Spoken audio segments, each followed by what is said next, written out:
For Victims and Villains, my name is Josh, and today I'm joined by the band Bend the Knee from here in Richmond. What's going on, gents? What's up? Oh, man. Thank you for having us. Of course.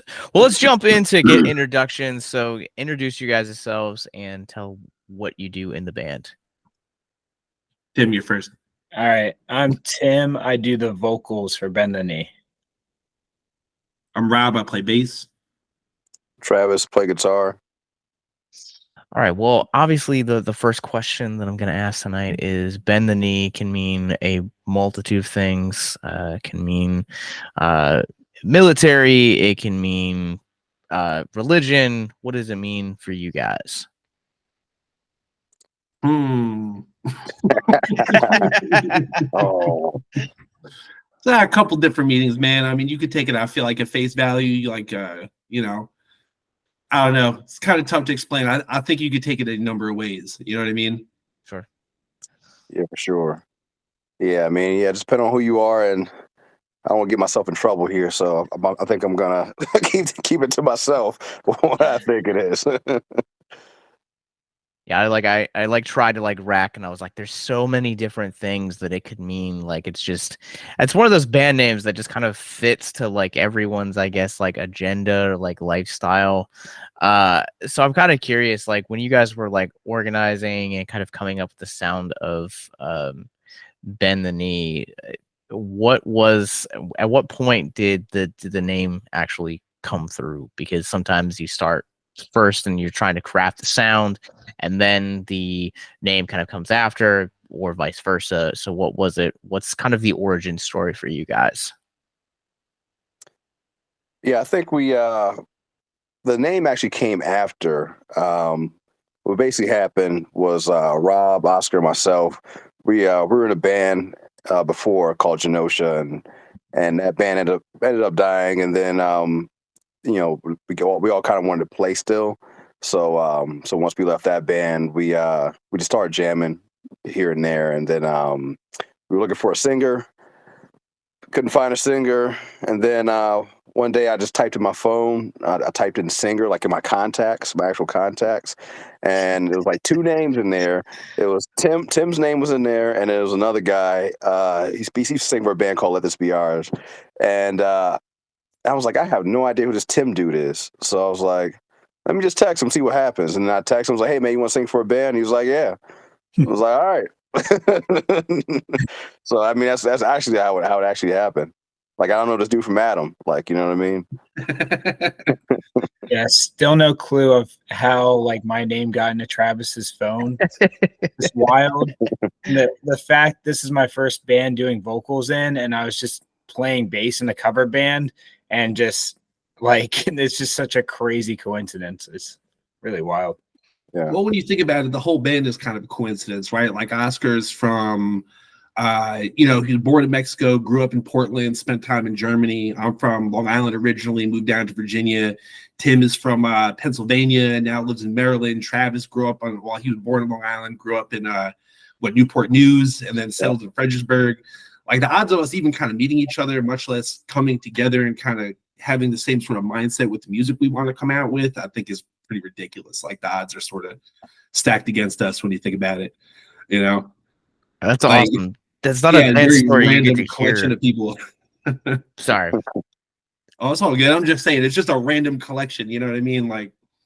It's a band story that you don't really hear too much, and especially with you guys having, with the exception of Tim, kind of being in a different bands, kind of coming into Bend the Knee. What was the difference in the writing style from previous projects to now? I mean, even Tim, how does it feel moving from something like a cover band where you're playing music that everyone knows to now crafting an original sound and something that is people may have never heard before? So it was definitely a switch. After the covered band, I kind of was saying to myself, I think I'm done with music for at least 5 years. I'm just going to focus on other things.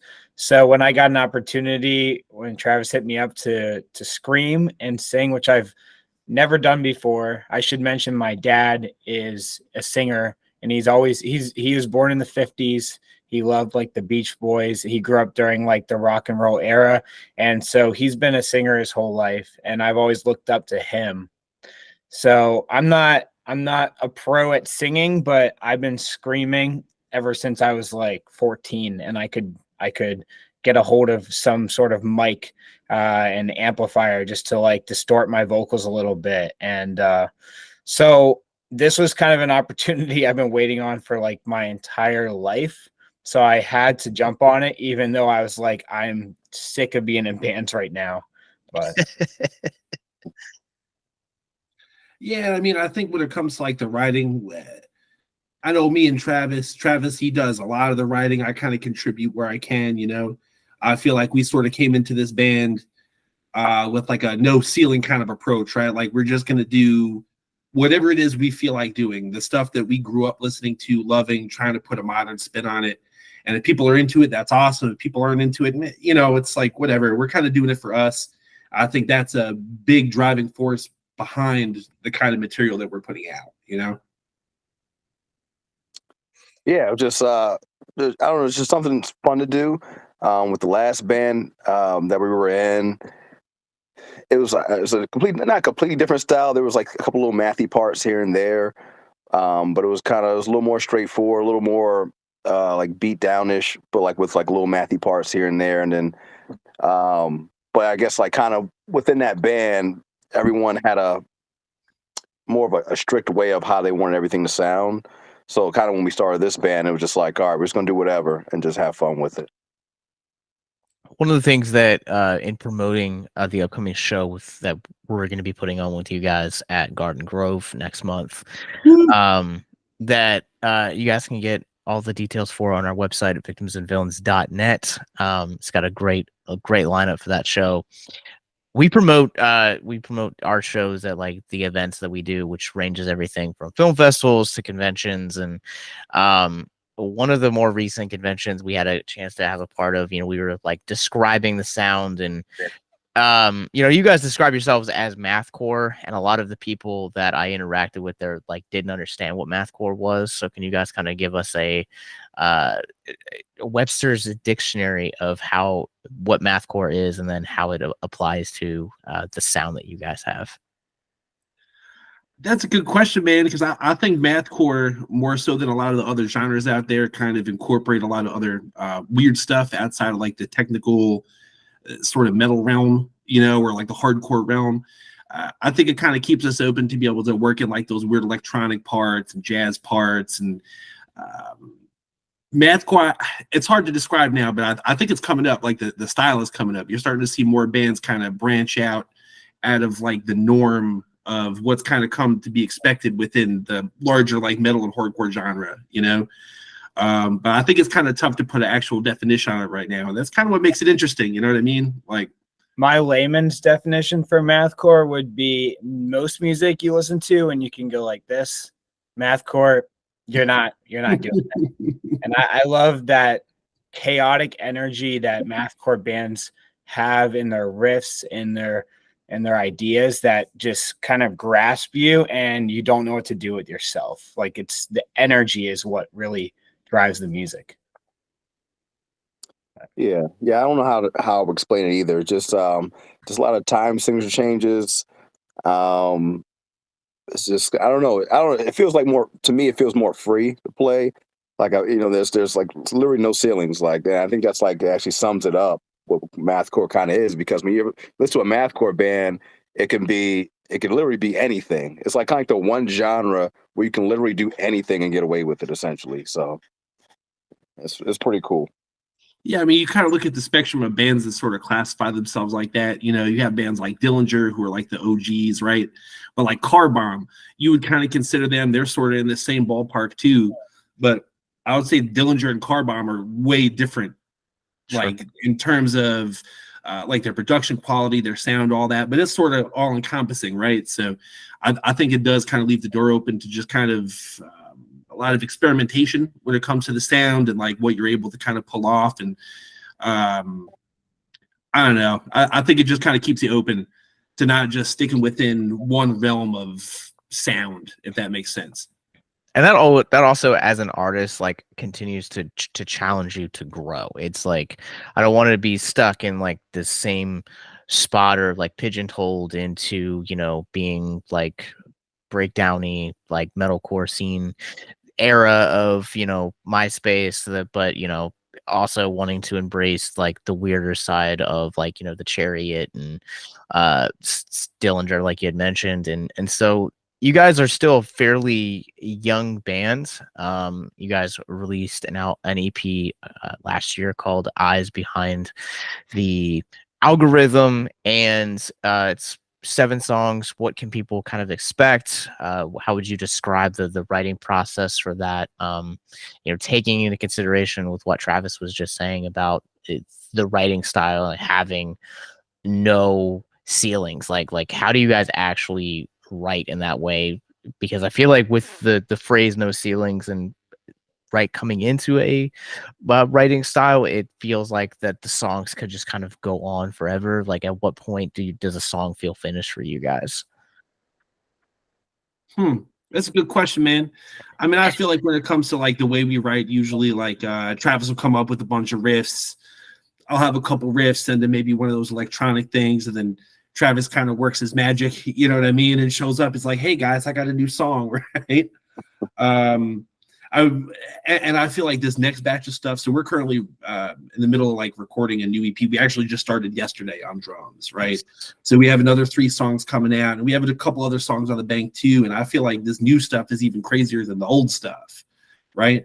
Like, I mean, how would you explain it, right? I mean, anybody? The new stuff is scary. The new stuff Travis got in his bag, and like there's some of the most intimidating, like bizarre riffs I think I've ever heard from any musician. That's awesome. Yeah. All right. Oh, man.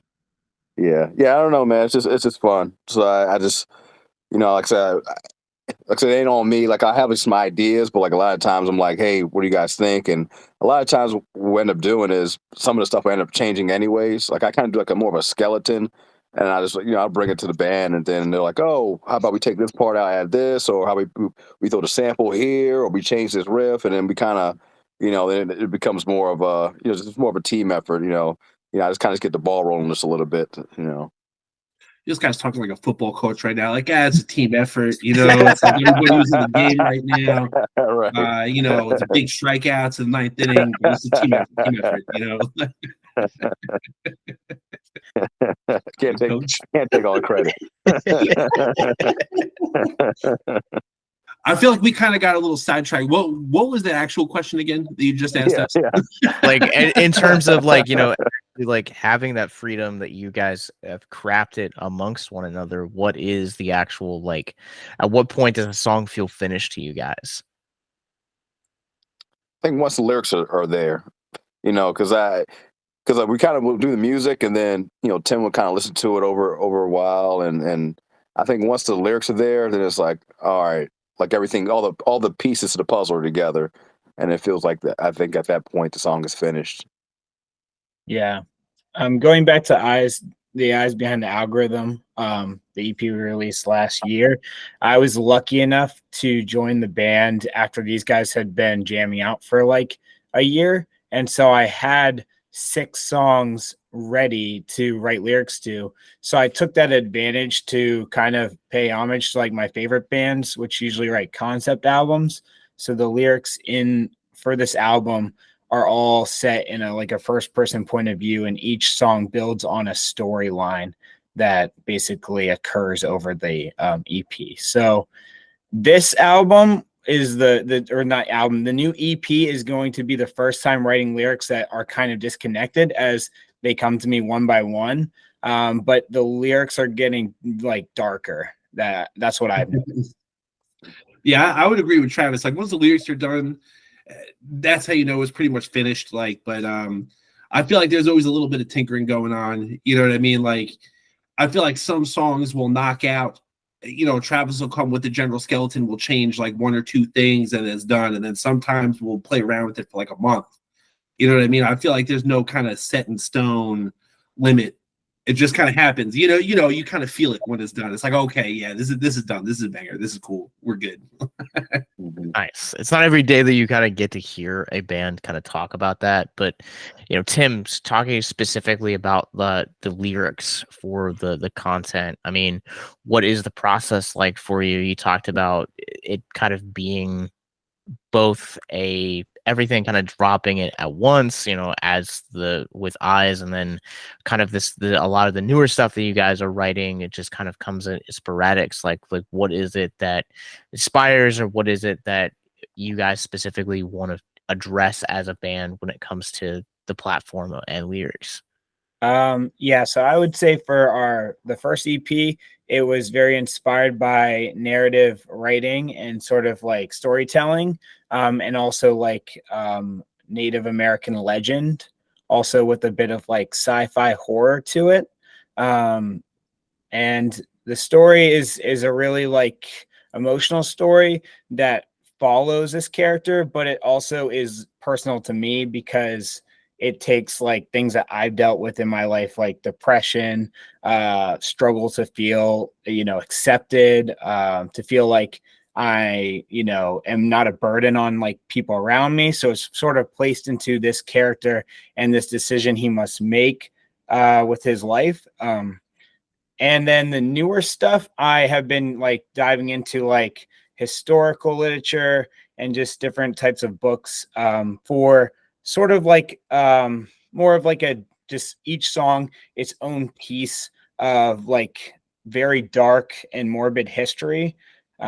So that's all I'll give on that. You'll have to wait for the EP to drop to listen to the songs, but the EPs won't really have a concept. They're just going to be more of like sort of diving deeper and deeper into the darkness of humanity for now. So As someone that is an avid horror fan, I love to hear that, and I always love to kind of see horror coming into the music because obviously punk has a lot of roots in that, and then rockabilly as well. So it's very rare to kind of see something like mathcore to address that. So I'm really very excited for what you guys have coming up next. But you guys will be able to catch them on March 16th with the Get Off, Bunker Hill Bloodbath, Dens, and Wine and War Paint at Garden Grove Brewing Company. And you guys have a bunch of other shows coming up. So where can people find you online, and where can people catch a show? So Linktree / Bend the Knee VA will take you to all of our stuff. We're on Instagram, Facebook, YouTube, Spotify, Apple, pretty much anything that we could slap our logo on, we're probably on there, and we are very stoked to play that show, man. I hear Garden Grove is a cool spot. I like that it's free. Everybody should come out. It's St. Patty's Day Eve. Come have a drink with us. Let's have a good time. You know what I mean? Like, it's going to be a sick show. I'm very excited. I think we're all pretty excited about it. Definitely. All right. Well, gents, I thank you guys so much. And in the description below, you guys will find links to all of their stuff that Rob just mentioned, as well as links to all of our stuff, including the subscribe button, mental health resource library, and more. So until next time, remember to keep on stay classy. Thank you, man.